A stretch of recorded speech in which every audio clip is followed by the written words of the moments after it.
Hey Embers, welcome back to the channel and welcome to my top 10 most expensive PlayStation 3 games. The last time I did this video was December of 2023, nearly 3 years ago now. So let's see how much has changed in those 3 years. Now for full transparency, I am filming this on the 20th of April 2026. So prices may change by the time you see this video. I know you're going to be seeing it a little bit later on. Now for this, as with my most expensive PlayStation 2 games, I'm going to be using what CEX are currently selling the game for. Now there are a myriad of ways you could do this. You could look at eBay sold listings, you could look at Vinted, there are some price charting websites as well, but for ease of making this video, I decided to just use CEX sold prices. So with that out of the way, let's just get started. So coming in at number 10, we have Resident Evil 5. Now this will currently cost you £3.50 if you want to buy it. This did not rank on my previous video in December of 2023, so either A, I didn't have it, or B, it's gone up in price since I made that video. But yes, this is in at number 10 at £3.50. Coming in at number 9, we have Lego Harry Potter Years 5 to 7. And if you were to buy this today, it would cost you £4. Now, this was number 4 on my list in December 2023, so it's dropped quite a number of places, and it was £6 back then. So it has had a price decrease of £2 in the last 3 years.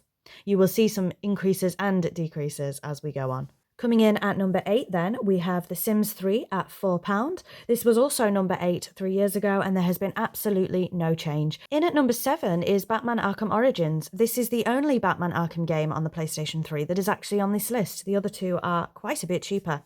So if you were to buy this today, it would cost you £5. This was technically number 11 on my list 3 years ago because there were a few that were the same price. And it was £4 then, so it has increased by £1 over the last 3 years.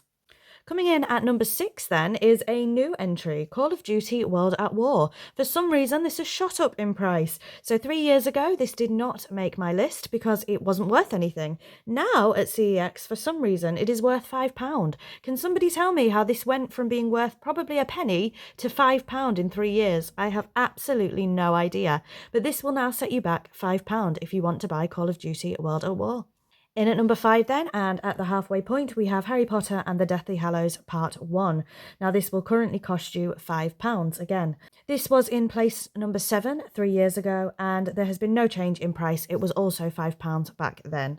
So of course, the last 3 games I showed you, Batman Arkham Origins, Call of Duty World at War, and The Deathly Hallows Part 1 are all interchangeable, all at £5. In place number 4, we have Ratchet & Clank A Crack in Time. Now this has gone up quite a bit as well. So this will now cost you £10. When I did this list 3 years ago, this was number 3 on the list. However, it only cost £6. So a £4 increase in the last 3 years on Ratchet & Clank A Crack in Time. In at number 3 then, we have Harry Potter and the Half-Blood Prince. There are quite a few Harry Potter games on this list, which is not surprising. And this will also set you back £10 if you were to buy it today. Now this was not on my list 3 years ago, and I don't think it has increased that much, so I can only conclude I didn't own this 3 years ago. But again, number 4, Ratchet & Clank A Crack in Time, and number 3, Harry Potter and the Half-Blood Prince are both interchangeable at £10. And number 2 is Harry Potter and the Deathly Hallows Part 2 at £12. So this was also number 2 on my list 3 years ago, but at £10. So this has had a price increase of £2 since I last recorded this video. So we have quite a substantial price jump now for my game number 1. My most expensive PlayStation 3 game that I own is Folklore. So if you were to buy Folklore today, it would currently set you back £35. This was of course number 1 on my list 3 years ago as well. However, it was £38. So it's had a £3 decrease in the last 3 years. Will this game continue to go down in price, or will it appreciate in value? Who knows? But it's always stayed above the £30 mark, I would say. But as I say, nothing groundbreaking here. I don't have any PlayStation 3 games that are worth a great amount of money. £35 is my most expensive. So thank you very much for watching. I am intending on doing this with PlayStation 4 and PlayStation 5. I've already done this many times for the PlayStation 2. It is of course my favourite console and the console that I have the most games for physically.